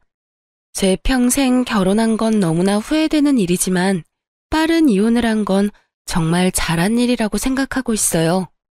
제가 결혼 후 신혼을 즐기지 못하고 번갯불에 콩 구워 먹듯 이혼을 하게 된 이유를 이곳에 털어놓고 가도 될까요? 제 얼굴에 침 뱉기 같아서 그동안 어디 말 못하고 꾹 참고 지냈거든요. 그런데 이젠 저도 속 시원하게 털어내고 싶어요. 저는 어릴 때 꽤나 소문난 부잣집에서 태어났어요. 다만 그때 당시 집이 얼마나 넉넉했는지는 저도 체감한 적은 없어요. 왜냐하면 제가 기억이 없던 시절에 잘 나갔던 아빠의 사업은 완전히 망해버렸거든요. 그래서 부자였던 건 별로 기억나지 않지만 집이 못 살았던 기억은 아주 많이 남아있어요. 제가 초등학생 때 집에 돈이 없어서 한동안 저녁을 라면으로 먹을 때가 있었어요. 처음에는 아무것도 모르는 어린 마음에 매일 라면을 먹는다고 엄청 좋아했었죠. 그런 제게 어떤 말도 쉽게 못 꺼냈던 부모님의 참담한 얼굴이 가끔 떠올라요. 하지만 얼마 지나지 않아 현실을 깨달은 저는 라면이 물려서 울며 불며 먹었죠. 아빠가 다시 일어난 건 제가 초등학교를 졸업할 때쯤이었어요. 정말 이러다 온 가족이 죽나 싶을 때 아빠는 다시 재기에 성공하셨죠. 덕분에 저는 지금까지 부족함 없이 넉넉한 환경에서 자랄 수 있었어요. 물론 부모님이 가끔씩 그땐 정말 돈이 많았었지 하며 말씀하시던 그 옛날만큼은 아니었지만요. 다행히 현재까지도 저와 부모님은 경제적으로 여유롭게 지내고 있어요. 남편과 결혼을 했던 건 성격이 잘 맞아서였어요. 다들 사랑해서 결혼을 하지만 결국 시간이 지나면 부부는 서로에게 가장 친한 친구가 된다는 말을 들은 적 있거든요. 그래서 저도 남편감을 찾을 때 평생 함께 즐겁게 지낼 친구 찾듯이 찾았어요. 남편은 제가 만나본 사람들 중에 가장 저랑 성격이 잘 맞는 사람이었어요. 처음부터 너무 잘 맞아서 저희의 연애는 사랑과 우정이 모두 있는 특별한 관계 같았죠. 입맛 잘 맞고 성격까지 잘 맞으니 연애할 때도 딱히 싸울 일이 없더라고요. 서로 만나면서 억지로 상대방에게 맞추는 게 은근히 고역이잖아요. 그래서인지 저는 자연스럽게 이 남자랑 결혼하면 좋겠다 생각했던 것 같아요. 하지만 입맛 비슷하고 성격 잘 맞는 것도 연애 때나 좋았죠. 결혼하고부터는 입맛, 성격보다 훨씬 중요한 게 있다는 걸 깨달았어요. 살아보니 그건 어디까지나 저희 둘의 이야기더라고요. 시어머니와 시누이와 함께 사계절을 겪은 게 아니었으니 결혼하고 무척 당황스러운 일이 많이 생겼어요. 자기야, 우리 엄마 참 고생 많이 하셨어. 그런 만큼 좀 억척스러운 면도 있는데 그런 부분들은 마음 넓은 자기가 좀 이해해줬으면 해. 대신 나도 장모님이랑 장인어른께 정말 잘할게. 남편은 유독 자기 엄마 이야기만 나오면 감정이 과잉되는 듯 했어요. 시모 이야기를 꺼낼 때면 항상 눈물을 글썽였죠. 가끔 좀 과하다 생각한 적도 있지만 저는 완전히 이해 안 되는 것도 아니었어요. 시모가 초등학생 때부터 혼자 힘으로 남편과 신우를 키우셨다 하더라고요. 남편의 아버지는 남편이 어렸을 때 가게에 빚만 잔뜩 남기고 도망갔대요. 시모가 대단한 건 그 빚을 갚으며 더 이상 추가로 빚내지 않은 거예요. 빚을 자식들에게 대물림하지 않고 자기 선에서 끝내려고 했던 거죠. 결국 시모는 악착같이 일해서 빚도 다 갚았고 남매 둘 다 대학까지 보냈어요. 물론 저희 집도 어려울 때가 있었지만 저희 집은 부모님 두 분이 의기투합해서 이겨낸 거였거든요. 그러니 저는 홀로 가정을 지킨 시모가 너무나 대단해 보였던 거죠. 그래서 결혼 후 시모의 억척스러움도 웬만하면 이해하려고 노력했어요. 그리고 저희 집이 힘들었던 날들이 자꾸만 떠올라서 시모에게 더 살뜰히 잘했죠. 제가 뭘 바라고 한 건 아니었지만 시모는 자주 툴툴거리는 사람이었어요. 어머님, 요즘 입맛 통 없으시다면서요? 제가 맛집 찾아놨는데 주말에 시간 내주세요. 참나, 그건 또 어떻게 알았냐? 그이한테 들었죠. 시간 괜찮으시죠? 그럼 맛집은 됐고, 나 토요일에 너네 집에 놀러 가도 되냐? 나 며느리가 해주는 밥 한번 먹어보고 싶어서 그래. 네, 좋아요. 어떤 거 드시고 싶으세요? 뭣도 모르고 저는 흔쾌히 알겠다고 했는데 시모는 집에 도착하자마자 잔소리를 늘어놨어요. 냉장고 안을 검사하듯 여기저기 뒤지면서요. 어머, 먹을 게 통 없네. 네? 저 어머님 오신다고 해서 미리 장 봤어요. 지금 먹을 거 말고 말이야. 너희 평소에 먹는 것들 말이다. 아, 저희 그때그때 먹을 만큼씩만 사고 있어서요. 요즘 사람들 인터넷에서 장 보던데 너도 혹시 그러니? 아무래도 그렇죠, 어머님. 저희는 보통 그렇게 장 봐요. 둘 다 회사 다니니까 아무래도 그게 쉽고 편하더라고요. 그리고 마트보다 소량으로 파는 것들도 많아요. 아니, 인터넷이랑 마트 말고 재래시장에서 장을 봐야지. 그래야 물건도 좋고 가격도 훨씬 저렴하지. 아, 사돈이 그런 건 안 가르쳐주니? 에이구 정말. 살면서 무슨 변수가 언제 어떻게 생길지 누가 알아? 날 봐라. 남편 도망가서 평생을 이 고생했잖냐. 물론 내 아들은 지 아빠 말고 날 쏙 빼닮아서 그럴 일은 없다만 너 나중에 애 낳고 키우다 보면 언제 회사 그만둘지도 모르고. 이렇게 둘 다 벌고 있을 때 미리미리 절약해라. 알았냐? 네, 그럴게요. 어머, 너 내 말 그냥 듣고 흘리는 거냐? 대충 대답하지 말고 지금 내 말 새겨들어라. 네, 알겠어요. 매번 그렇게는 못해도 되도록이면 시장 가보도록 할게요. 매번 그렇게는 못한다니. 지금부터 물건 사는 습관을 잘 들여야지. 너 그렇게 뭐든 쉽게 사는 버릇하면 되겠어? 그 순간은 제가 무조건 시모 말에 넙죽 엎드려야 시모의 잔소리가 끝날 것 같았어요. 하지만 저는 무조건 오케이 하지는 않았답니다. 지금 당장 회피하자고 수긍했다가 미래에 제가 더 고생할 것 같았거든요. 그래서 저는 은근히 시모에게 반항을 했어요. 그럼 어머님, 이렇게 하는 건 어떨까요? 아무래도 제가 남편보다 주간에 일하는 시간이 많아요. 주말까지 일이 생기는 경우도 허다하고요. 그래서 그동안 대부분 집안 마트나 인터넷으로 장 봤는데 어머님이 재래시장 가라고 하심 대부분 장은 남편이 볼 것 같아요. 그래도 괜찮겠죠? 뭐? 그게 무슨 말도 안 되는 소리냐? 저희는 맞벌이니까 살림을 제가 다 전담할 수는 없어요, 어머님. 그래도 그이가 어머님한테 보고 배운 게 있으니까 저보다는 물건도 잘 볼 것 같긴 해요. 오히려 잘 된 거 아닌가요? 시모는 예상하지 못한 제 말에 잠시 벙찌더라고요. 응? 그래? 그래 뭐 장 보는 것쯤은 너희 알아서 해라. 그래도 꼭 시간 나면 내 아들 시키지 말고 네가 직접 재래시장 가보고 그래. 평생 인터넷에서 장 볼 거 아닌 말이다. 네, 어머님, 그렇게 할게요. 시모는 괜한 아들 고생시키는 것 같아 마음에 안 드는 눈치긴 했지만 그 이후로 시장에서 장 보라는 소리는 쏙 들어가더군요. 만날 때마다 여러 잔소리를 늘어놓던 시모는 비록 다정한 성격은 아니었지만요. 그렇다고 며느리가 말 안 듣는다고 주구장창 괴롭힐 사람으로는 또 안 보였어요. 본인이 납득할 만하면 웬만해서는 그냥 넘어가더라고요. 그래서 저도 큰 불만 가지지 않으려 했죠.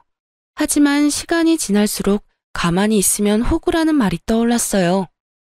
남편과 시댁 때문에 저와 친정 식구들이 호구가 되는 느낌이 강하게 들었거든요.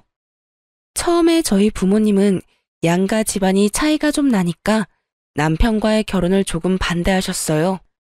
저희도 물론 어려웠던 적 있었지만 저희 집이 겪은 아픔과 시댁의 아픔은 좀 다르니까요. 아빠는 살아온 결이 집안끼리 비슷해야 좀 더 제 결혼 생활이 순탄하지 않을까 고민하셨어요. 큰 반대보다는 걱정과 우려라는 표현이 더 어울리겠네요. 그랬던 저희 부모님도 막상 싹싹한 성격에 제게 잘하는 남편을 만나보고는 좋은 사람 같다며 결혼을 허락하셨죠. 그런데 결혼 후 시누이의 행동을 보고 저희 엄마 아빠는 많이 불편해하셨어요. 상견례 때는 참하고 조용하더니 결혼하자마자 신우가 본색을 드러내더라고요. 오죽했으면 속상한 저희 아빠 입에서 이런 말이 나왔어요. 내가 끝까지 이 결혼 반대할 걸 그랬다. 다름 아니라 결혼하고 처음으로 양가 모여서 식사하는 자리를 가졌는데 철없는 시누이가 설쳐서 분위기가 완전히 엉망이 됐거든요. 곧 30대를 앞두고 있는 시누이는 집안에서 사고뭉치 같은 존재였어요. 신우가 고등학생 때 갑자기 메이크업 하고 싶다고 해서 시모는 뼈 빠지게 일한 돈 신우에게 아낌없이 지원을 해줬다고 합니다. 그 당시 미용 재료값, 학원비까지 돈이 은근히 많이 들었대요. 그래도 신우가 각종 미용 자격증 따고 전문대까지는 갔다 합니다. 그런데 실습 나가서 고작 몇 개월 일해놓고 힘들다면서 졸업도 포기하고 그동안 배운 것들 다 때려치웠다더라고요. 그러고는 쭉 집에 틀어박혀 백수로 살았고요. 그 나이 먹도록 남편과 시모에게 기생한 거죠. 그러다 겨우 1년 전쯤 보험 설계사로 취직한 거예요. 저는 그 사정을 뒤늦게 남편에게 들은 터라 속으로 당황할 수밖에 없었죠. 진작 알았다면 신우 때문에 남편과의 결혼을 보류했을지도 모르겠네요. 그럼에도 불구하고 저는 지금이라도 신우가 밥벌이하고 있으니 지나간 과거보단 현재를 응원하려 했어요. 하지만 뻔히 제가 그 모든 사정을 다 알고 있는데 신우 하는 행동들이 너무 뻔뻔하더라고요. 새언니, 다시 한번 진심으로 결혼 축하해요. 우리 오빠 앞으로 잘 부탁해요. 고마워요, 아가씨. 그럼 이제 결혼식도 끝났고 중요한 일 딱 하나 남았네요. 네? 어떤 거요? 양가 식사 자리가 엄청 화기애애한 분위기는 아니었지만 조용한 룸에서 도란도란 안부를 묻고 나름 편안한 분위기였어요. 신우가 보험 팔겠다고 나서기 전까지는요. 보험이요? 그래도 제가 설계사인데 다들 점검해야죠. 새언니랑 사돈 어르신들 보험 이제 내가 다 관리하려고요. 이제 우리 한 가족이잖아요. 새언니 주민번호는 나중에 받으면 되고 사돈 어르신들은 직접 이렇게 뵐 기회가 자주 없으니까 지금 주민번호 좀 불러주시겠어요? 사돈 처녀, 아니 그게 갑자기 무슨 말이지? 당황해서 말까지 더듬는 저희 엄마의 말은 가뿐히 무시하는 신우였어요. 아니다. 그냥 새언니가 주민번호 전부 나한테 톡으로 보내요. 사돈 어르신, 걱정 마세요. 제가 다 알아서 할게요. 이제라도 부족한 보험 추가하고 필요 없는 보험은 정리해야죠. 그때 일식집이었는데 죽을 먹고 차례로 음식 나오려는 찰나였어요. 당연히 먹기도 전에 저희 가족들 입맛 다 떨어졌습니다. 저뿐만 아니라 저희 부모님 역시 신우의 건방진 태도에 깜짝 놀랐고요. 신우에게 제가 만만해 보였나 울컥 화도 치밀어 오르더라고요. 저는 그렇다 해도 저희 부모님 우습게 보는 것도 열받고 그걸 제지하지 않는 심오한 남편도 어이없었어요. 솔직히 가까운 가족 사이에도 보험은 정말 신중하게 가입하는 거잖아요. 본인이 필요하다 생각이 들면 열심히 알아보고 가입해도 되는 게 보험이고요. 그런데 신우이가 경력 있는 베테랑 설계사도 아니고 병아리 신입 설계사인 거 시댁도 저도 다 아는 사실이잖아요. 설령 신우가 보험의 여왕이라 했어도 그 식사 자리에서 갑자기 영업하는 것도 굉장히 무례한 일이라 생각했어요. 친정 부모님도 말문이 턱 막히셨고요. 아가씨, 여기서 이렇게 말할 게 아닌 것 같아요. 지금은 식사부터 하고 다음에 저랑 이야기해요. 상황 파악 못하는 신우이에게 저는 단호한 말투와 눈빛으로 경고했어요. 하지만 신우는 눈치는 진작에 말아먹은 사람처럼 굴더군요. 다음 언제요? 에이 설마 새언니 혹시 나 못 믿어요? 제가 설마 가족들 주민번호 받아서 엄한 데 쓰겠어요? 오래 걸리는 이야기도 아니고 그냥 천천히 식사하면서 이야기하면 되죠. 새언니, 보험은요. 내일 다음에 이런 식으로 미루다 보면 진짜 큰일 나요. 아가씨. 어머 새언니, 지금 저한테 소리 지른 거예요? 나는 그냥 좋은 마음으로 물어보는 건데 좀 많이 서운해지려고 그러네. 심지어 그때까지 제 남편은 한마디 거들지도 않더군요. 저는 남편이 입에 본드칠이라도 한 줄 알았네요.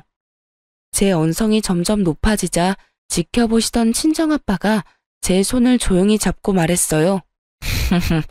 사돈처녀, 열심히 사는 모습은 보기 좋네요. 그런데 지금 이 자리는 결혼식 무사히 끝나고 우리가 처음 만나는 자리 아닌가요? 아직 그런 사적인 이야기를 꺼내기엔 이른 것 같은데 난 오늘은 즐거운 식사 자리에 집중하고 싶네요. 자네 생각은 어떤가? 네, 그렇죠. 장인어른 말씀이 맞습니다. 이제 소정아, 그 얘기는 그만하자.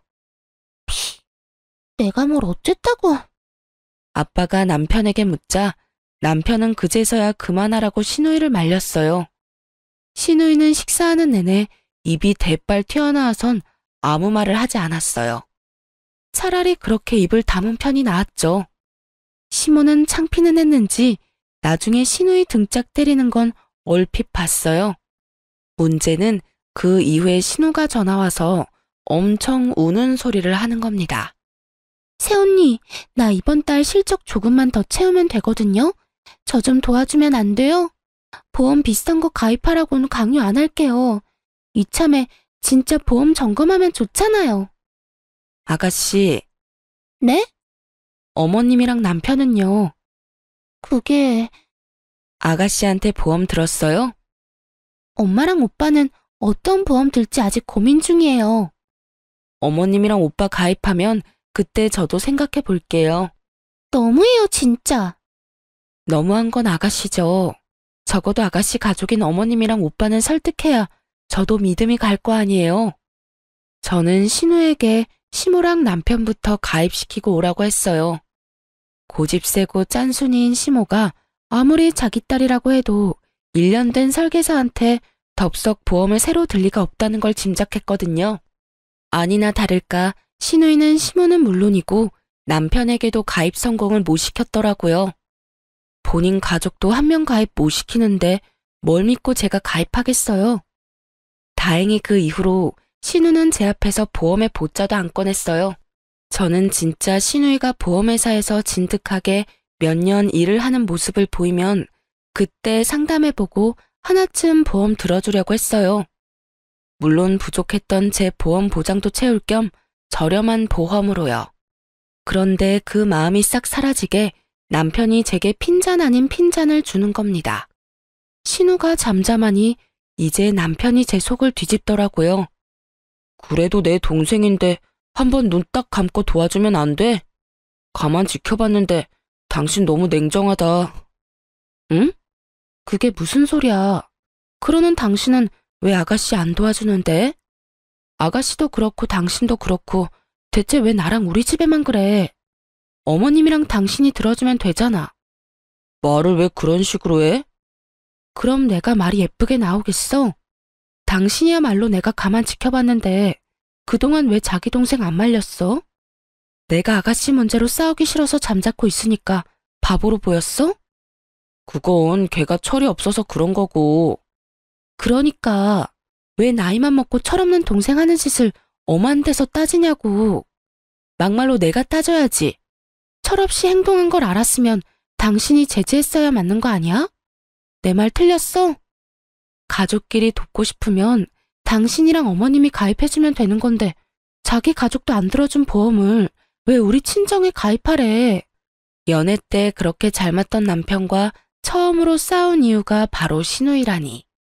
기분이 너무 언짢더라고요. 게다가 앞으로 남편과 삐걱거릴 순간들이 눈앞에 너무 그려지더라고요. 결혼하면 무조건 잘 살 줄 알았는데 철없는 신우 편을 들어주는 남편이라니. 솔직히 크게 실망했어요. 이건 완벽한 내로남불 아닌가요? 친정이 얼마나 만만하면 신우가 설치는데 맡기는커녕 뒤에서 편까지 들어주다니. 그 후 제가 대놓고 남편을 투명인간 취급하자 그제서야 잘못했다며 남편이 싹싹 빌더라고요. 하지만 아니나 다를까 저희 싸움은 한 번으로 그치지 않았어요. 어느 날은 신우가 울면서 전화가 왔어요. 새언니, 어떡해요? 왜 울어요? 무슨 일이에요, 아가씨? 말도 제대로 못할 정도로 흐느끼는 신우의 전화에 저는 정말 놀랐어요. 보통 저희 나이대에 울만한 일은 부모님 관련 일이 대부분이잖아요. 저는 혹시나 시댁에 무슨 큰일이 생겼을까봐 놀라서 바쁜 일 제쳐두고 신우가 있는 곳으로 달려갔죠. 얼마나 급했으면 남편에게 연락할 생각도 못했고요. 다행히 시모에게는 별일이 없었어요. 대신 신우가 몸을 가누지 못하고 제게 쓰러지듯 기대서 오열했어요. 아, 어떡해요, 새언니? 나 전세 사기 당했어요. 우리 엄마 알면 큰일 나요. 엄마가 돈 모을 때까지는 어떻게든 집에서 출퇴근하라고 했는데 내가 그 말 무시하고 전세 대출 받아서 나온 거거든요. 새언니, 나 당장 지낼 곳이 없어요. 알고 보니 부동산 중개 수수료 좀 아끼겠다고 개인 직거래하다가 사기당한 신우였어요. 저는 시모가 절대 신우 도와주지 않을 걸 잘 알고 있었어요. 시모 성격에 아무리 본인 딸이라도 멍청하게 사기당한 거 알면 분명 온 집안이 난리 날 게 뻔했죠. 시모가 돈에 엄청 예민했거든요. 당장 오갈 곳 없어진 신우는 저희 집에 며칠 지냈어요. 여보, 내 동생 챙겨줘서 정말 고마워. 이렇게 계속 지내는 건 아무래도 불편하니까 당신이 아가씨 월세 보증금 빌려주는 건 어때? 어? 난 지금도 괜찮은데? 뭐? 어차피 우리 방 하나 남잖아. 그러지 말고 그냥 동생한테 월세 받는 건 어때? 난 싫어. 여기 우리 신혼집이야. 자기 신혼 뜻 몰라? 근데 자기가 쟤 여기까지 데리고 온 거잖아. 그건 아가씨가 당장 갈 곳 없다고 하고 그때는 상태가 많이 안 좋았으니까. 아, 몰라. 당신이 해결해. 그래도 내가 오빠인데 어떻게 나가라고 그래? 그리고 제가 나한테 보증금 받아가서 갚겠어? 차라리 방 하나 내주고 월세 받고 말지. 당신 정말 무책임하다. 당신도 무책임해. 신우랑 며칠 지내다 보니 너무 불편했던지라 저는 당장 신우를 나가게 해야겠다는 생각뿐이었어요. 그때까지는 남편과 이혼까지 갈 생각은 못하고 어차피 못 받을 돈 남편이 빌려주나 제가 빌려주나 똑같다 생각하고 제가 줘버렸어요. 지금 생각해보면 바보 같은 선택이었지만 그땐 가족이니 벼랑 끝에 몰렸을 때 한 번은 도와주자 생각도 했고요. 주식이랑 적금 여기저기 돈 묶인 남편보다는 제가 당장 현금 여유가 있기도 했고 재정적으로도 제가 남편보다 돈은 더 많았거든요. 신우 일이 해결되자 남편은 또 울먹거리며 말했어요. 당신한테 정말 감동받았어.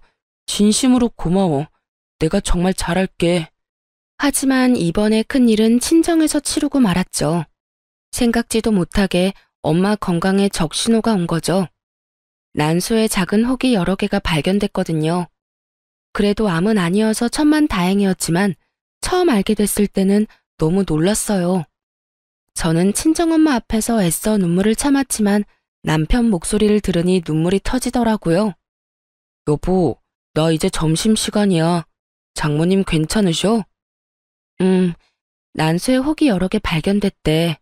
처음에 암인 줄 알고 얼마나 놀랐는지 몰라. 아, 여보, 너무 걱정하지 마. 내가 있잖아. 그 순간에는 그냥 목소리만 듣는데도 든든하더라고요. 그 다음 신우가 엄청 의기양양한 목소리로 전화가 오기 전까지는 그렇게 생각했어요. 새언니, 내가 분명히 큰일 난다 경고했었죠? 그러길래 내가 신청서 줄 때 진작 상담하고 가입했으면 좋았잖아요. 다들 내 말 무시하더니 으이그. 그래서 사돈어른 난소암 보험금은 어디서 얼마나 나온대요? 뭐라고요? 아, 진짜 일 터지고 후회해봤자 소용없어요. 그러니까 빨리 새언니도 나한테 상담받고 가입해요. 아가씨, 지금 그게 할 말이에요. 그리고 난소암 아니고 혹 몇 개 발견된 거고요. 남편이 제대로 전달을 못한 건지 난소암이라고 잘못 전달한 거였죠. 그런데 착각한 신우가 전혀 걱정하는 말투가 아니라서 너무 어이가 없더라고요. 그런 줄 알았다는 뉘앙스라 아주 기분이 더러웠죠. 게다가 그 상황에 저한테까지 보험을 팔려고 하는 그 가증스러운 모습 보고 오만정이 뚝 떨어졌어요. 저는 보증금도 기꺼이 내줬는데 말이죠. 그리고 만에 하나 정말 암이었더라도 그때 아가씨한테 가입했다 한들 못 받는 건 몰라요? 암은 3개월 지나야 보험금 받을 수 있어요. 아가씨, 뭘 알고 말하는 거 맞아요? 네? 당연히 알고 있죠. 제가 전곡을 찌르자 신우는 당황해서 말을 더듬더라고요. 염치 없고 무식한 신우는 당황하는 것도 잠시였어요. 묘하게 신나고 격앙된 목소리로 이렇게 말하더군요. 이참에 전부 바로잡아요. 난소에는 혹이 있어서 암 가입은 안 되겠지만 다른 보험이라도 점검해야죠. 병원 어디예요? 지금 내가 갈게요. 아, 아가씨, 됐거든요. 그리고 엄마 아는 보험 설계사분 있어요. 그러니까 그만 좀 영업해요. 아주 지긋지긋해 죽겠네. 가족끼리 기분 상하게 뭐 하는 짓이에요? 저는 딱 잘라 거절하고 신우의 전화를 일방적으로 끊었습니다. 그때 전화만 끊은 게 아니라 아주 이참에 신우랑 인연을 끊으려고 마음먹었죠. 제 마음속에는 이대로 신우랑 평생 안 보던가 남편이랑 이혼하던가 둘 중 하나였어요. 퇴근한 남편에게 신우의 만행을 알렸더니 돌아오는 반응은요. 에이, 그럴 수도 있지. 내 동생 원래 철이 없잖아. 잘 배운 당신이 내 동생 불쌍하게 생각하고 이해 좀 해줘라. 그리고 내가 중간에 잘못 전달한 잘못도 있잖아. 근데 그렇다고 신우이 전화를 막 끊어버려? 자기 은근 좀 못됐다. 내 동생 얼마나 무안했는지 바로 전화 와서 울기까지 하는데, 아니, 걔도 자기 혼자 좋자고 보험 들자는 게 아니잖아. 다 장모님 위하고 걱정해서 걔도 그런 말 한 거지. 라고 공감은커녕 저를 나쁜 사람으로 만들더군요. 단체로 돌았지 아주? 저는 그대로 남편 정강이를 걷어찼어요. 자기 동생 철없는 거 알면 나한테 사과를 해도 모자랄 판이잖아요. 그런데 동생 운다고 저한테 와서 따지고 드는 꼴이라니. 남편이 아니라 원수가 따로 없었어요. 그렇게 여동생 끼고 돌 거면 그냥 결혼 안 하고 평생 자기 동생이랑 살면 좋잖아요. 아이, 이게 뭐 하는 짓이야. 이혼해. 이혼하자고, 이 나쁜 인간아. 넌 네 불쌍한 동생이랑 평생 살아. 이혼이라니. 에이, 내가 잘못했어, 여보. 화 풀어. 붙잡는 남편 두고 집을 나왔는데 기막힌 타이밍으로 시모가 밖에서 저녁 먹자고 전화가 오더군요. 할 말이 있다고요. 저는 이혼 선언하기에 딱 알맞은 기회라 생각하고 시댁을 갔어요.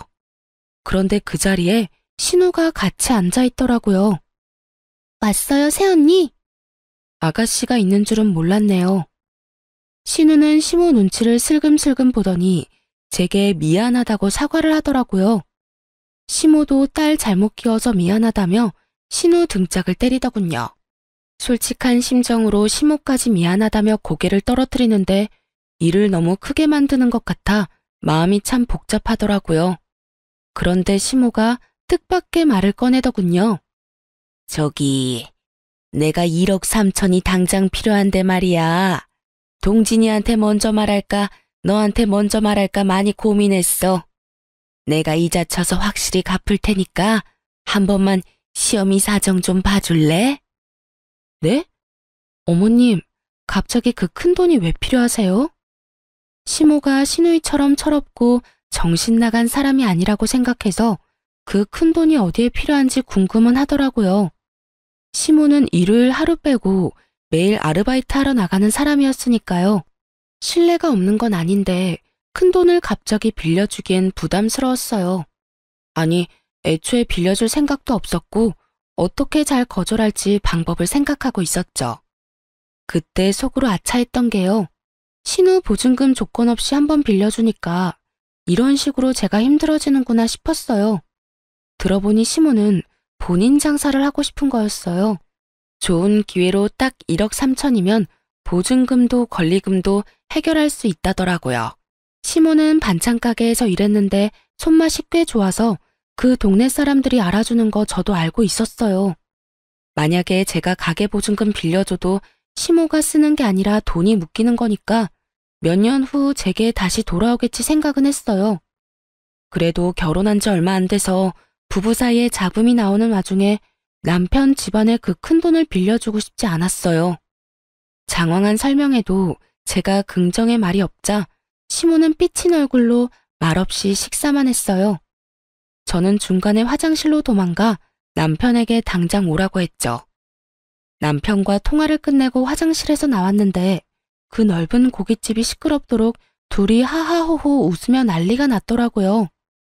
아까는 분위기가 무겁게 고기만 먹더니 무슨 대화를 저렇게 하나 싶어서 가까운 테이블에 잠시 앉아 둘이 나누는 대화를 집중해서 듣기 시작했죠.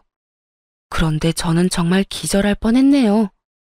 이씨, 새언니 별 반응도 없고 뭐야. 통이 커서 한 번에 알겠다 할 줄 알았는데. 다 너 때문이지, 기집애야. 아, 그만 좀 때려. 나도 먹고 살려고 그랬다 뭐. 그러게, 오빠랑 엄마가 보험 좀 가입해줬으면 좀 좋아. 시끄러. 정신 못 차리고 있어. 근데 엄마, 오늘 고깃값은 누가 결제해? 설마 새언니가 우리 보고 계산하라는 건 아니겠지? 예, 그럼 우리가 돈 빌리는 입장인데 계산 안 할 수도 없잖냐. 넌 그러니까 무슨 생각으로 이 비싼 고깃집으로 온 거야? 오랜만에 소고기 먹고 싶었단 말이야. 새언니 진짜 짜증나. 저번에는 500만 원 바로 입금해주더니. 그래도 착하잖냐. 아주 퍽하면 속아. 저러다 엄한 데 가서 사기라도 당할까 걱정될 만큼. 그래, 뭐 좀 답답해도 착한 건 인정. 덕분에 전세 사기 당했다고 거짓말하고 원룸 보증금까지 건졌잖아. 근데 엄마, 새언니 말이야. 나 월세도 가끔 내달라고 부탁하면 내줄 것 같지 않아? 어머, 그럼 네가 우는 소리 종종 해봐. 너 그런 거 잘하잖냐? 제발 똑똑하게 굴어.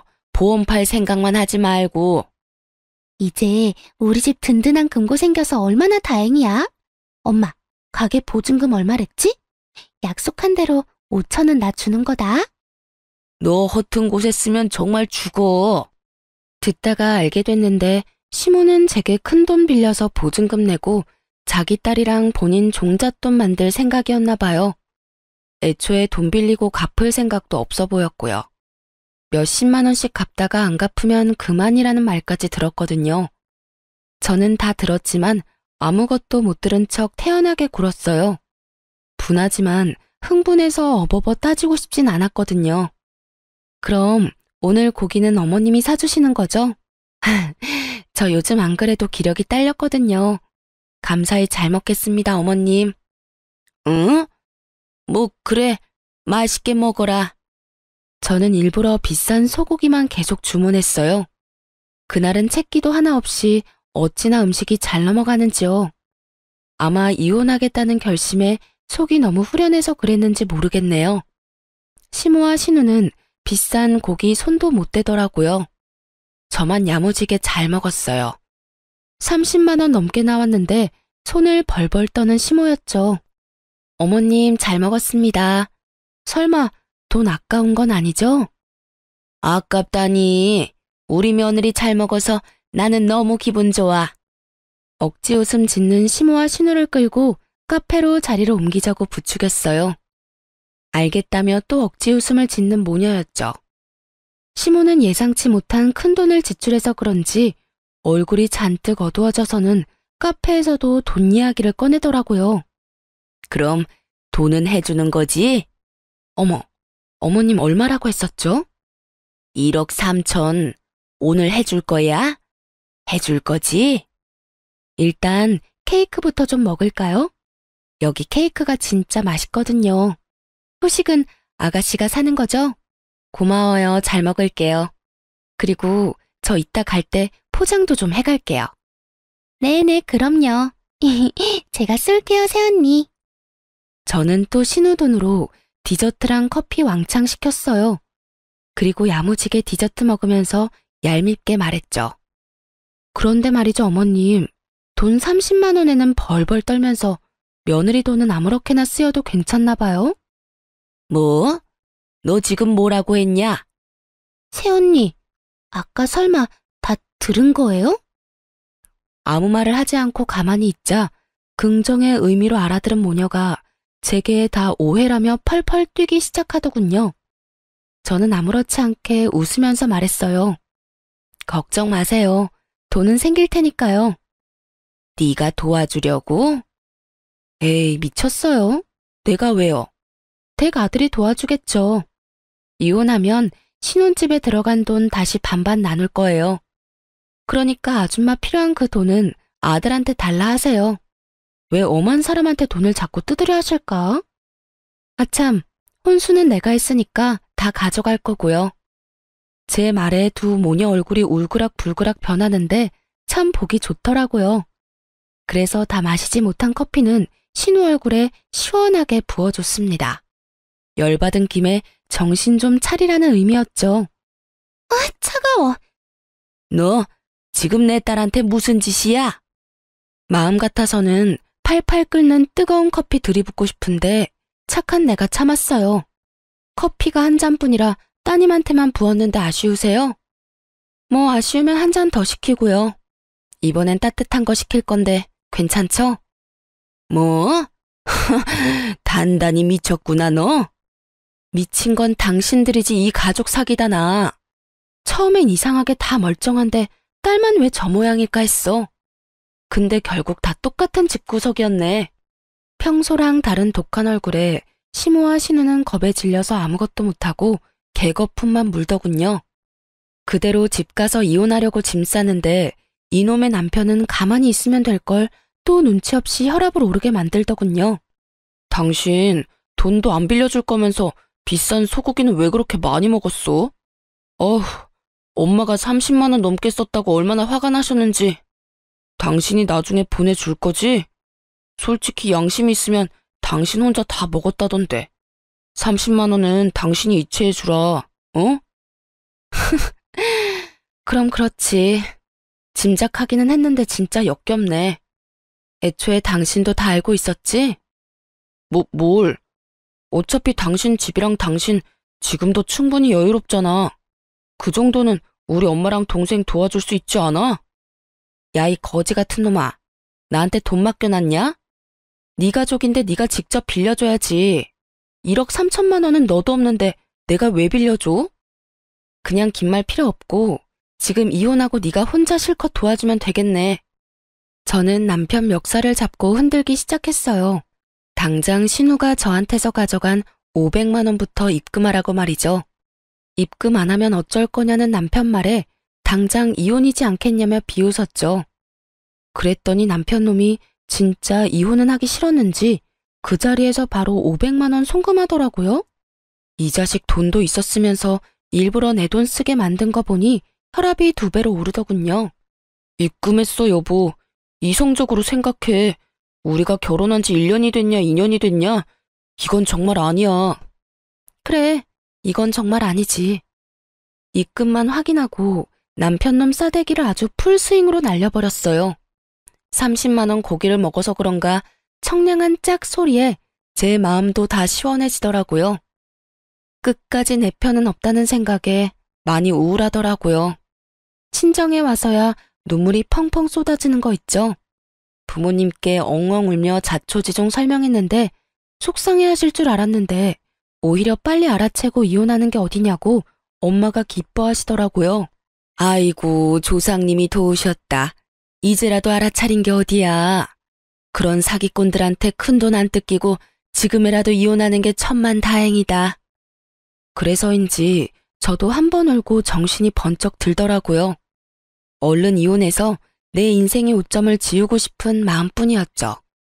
부동산에 신혼집을 내놨는데 깨끗하고 신축이라 역시나 빠르게 정리할 수 있었어요. 그런데 제 돈 써서 순수 골라 채워넣었던 냉장고와 에어컨, 식기, 세척기 등등 가전을 챙기러 갔는데 싹 없어졌더라고요. 가져가서 친정 가구 다 바꿀 생각이었거든요. 솔직히 누군지 예상은 갔어요. 남편 놈에게 전화하니 예상대로 신우가 가져갔다고 하더군요. 그런데 이어서 하는 말이 그것도 다 제 책임이라며 개소리를 하더라고요. 네가 그럼 못 가져가게 지키고 있던가. 그냥 나갔으면 그 정도 각오는 했어야지. 저는 더는 입씨름할 것도 없이 신우에게 전화했어요. 그래요. 몇 개는 중고로 팔았고 나머지는 우리 집에 가져왔어요. 너 정말 못 쓸 물건이구나. 뭐라고? 야, 너 이제 내 새언니 아니야. 말 가려서 해. 너 나중에도 큰 소리 칠 수 있는지 보자. 그러던지, 흥. 어차피 신우한테 준 500만 원은 이미 받은 상태라 상대하기 싫었는데 이놈의 인간들이 하나같이 절 가만두질 않더라고요. 제 소유의 가구를 다 훔쳐갔는데 적반하장으로 성을 내니 법대로 하자 싶었죠. 원래는 조용히 합의 이혼하려고 했는데 소송 이혼으로 바꾸고 신우도 절도죄로 신고했습니다. 본인이 직접 가져갔다고 시인하는 통화 내역도 있고 아파트 CCTV도 찍혀 있었거든요. 예상치 못한 소송에 겁이 난 인간들이 겁도 없이 친정에 찾아와선 제 앞에서 단체로 무릎을 꿇더라고요. 여보, 이건 냉장고 판 돈이야. 도로 돌려줄게. 그러니까 고소 취하 좀 해줘. 그래, 끝날 때는 끝나더라도 이렇게 진흙탕 싸움 만들지는 말아야지. 세탁기랑 건조기도 도로 가져가. 우리 집에 그대로 있어. 참나. 애초에 진흙탕 싸움 시작한 게 누군데요. 그리고 냉장고 200만 원 넘게 주고 산 신형인데 겨우 100만 원 언저리네? 똑바로 값 치러야지. 마음대로 똥값에 팔아놓고 뭐 하는 거야, 진짜? 이미 경찰에 신고했고 그 집에 들어간 물건들도 다시 쓰고 싶지 않네요. 법대로 하면 되니까 이렇게 찾아오지들 마세요. 결국 남편은 울분을 터뜨리더라고요. 처음엔 저를 원망하더니 뒤늦게 상황 파악을 똑바로 한 남편놈이 시모와 신우에게 개거품을 물더라고요. 둘 다 내 인생 이렇게 망치니까 좋아? 좋냐고. 그냥 평범하게 잘 살 수 있었는데, 그런 남편에게 저희 부모님이 말씀하셨죠. 다 잘못들은 했지만 남편인 자네가 다 알면서도 눈 감은 건 문제 아니던가? 장인어른, 그렇게 부르지 말게. 이혼한 사이에 장인이라니 내 집에서 다들 당장 썩 꺼져. 잘못했어요. 저는 정말 억울해요. 바짓가랑이 붙잡고 애원하는데 가증스럽기만 했어요. 자기 엄마랑 동생이 부인 기만할 때 가만히 있었으면서 뭐가 그리 억울할까요? 저는 이혼 소송은 그대로 진행했고 신우도 경찰에 넘겼어요. 겁 없이 혼수를 훔쳐간 건 잘못이지만 나름 선심 써서 제 값만 내놓으면 합의해주려 했거든요. 그런데 갑자기 제게 만나자 하더니 마지막에 먹은 소고기값 대략 30만 원이랑 카페에서 쓴 돈까지 40만 원을 달라고 하더라고요. 정말 끝까지 눈치도 염치도 없는 족속들이었어요. 계산은 똑바로 해주실 거죠? 계산을 똑바로 하면 여기 날 부르면 안 됐지. 너 정말 내가 합의 안 하면 어쩌려고 이러니? 네? 그 정도 멍청함은 병 아니니? 감히 네가 나한테 돈을 요구할 수 있다고 생각해? 정신 못 차려? 잘못했어요. 제가 생각이 짧았어요, 언니. 정말 멍청한 건 답도 없구나. 괜히 성질 도둑에 했다가 잘못했다고 싹싹 비는 꼴이라니. 그 이후에 저는 혼수값 전부 다 되돌려받고 합의는 해줬어요. 물론 소고기 값은 돌려주지 않았답니다. 시모랑 신우 방관한 유책 사유가 충분히 입증돼서 위자료 두둑하게 받고 헤어졌어요. 끝까지 그 인간 자기 죄는 모르더라고요. 왜 자기가 피해자라고 생각하는지 어이가 없었어요. 그놈 어지간히 억울했는지 자기는 잘못한 게 없는데 엄마랑 여동생 때문에 제게 위자료까지 주고 이혼당했다며 여기저기 말하고 다녔나 봐요. 자기 얼굴에 침 뱉기인 줄도 모르고요. 덕분에 저랑 겹치는 지인들, 회사 사람들 다 전남편이랑 손절했어요. 또 전남편은 그것도 전부 시모랑 신우 탓이라며 시댁과 연 끊고 잠수 타서는 혼자 살고 있다 하더라고요. 아참, 전 시누이는 뭐 보험일 진작 그만뒀다고 들었어요. 그럼 또 기생충처럼 자기 엄마한테 딱 붙어서 돈이나 축내고 있겠죠. 쉽게 먹고 살려는 그 버릇 어디 갈까요? 다 자업자득이니 나이 먹은 큰딸 뒷바라지하면서 영원히 고통받기를 바라네요. 어쨌든 저는 그 일로 크게 되어서 함부로 소액도 빌려주지 말자 교훈을 얻었어요. 멍청하게 또 속아서 큰돈 떼일 수도 있으니 앞으론 제 지갑 절대 안 열려고요. 그리고 저는 재혼도 안 하고 그냥 혼자 잘 살고 싶어요. 요새 저는 제 또래 친구들이나 혹은 결혼 앞둔 친구들에게 항상 말하고 있어요. 결혼은 제발 웬만하면 수준에 맞게 집안 차이 많이 안 나게 하라고요. 그리고 엄마도 혹 제거수술 경과가 좋아서 큰 후유증 없이 건강 잘 유지하고 계세요. 여러분도 건강검진 제때 잘 받으시고 항상 건강하세요.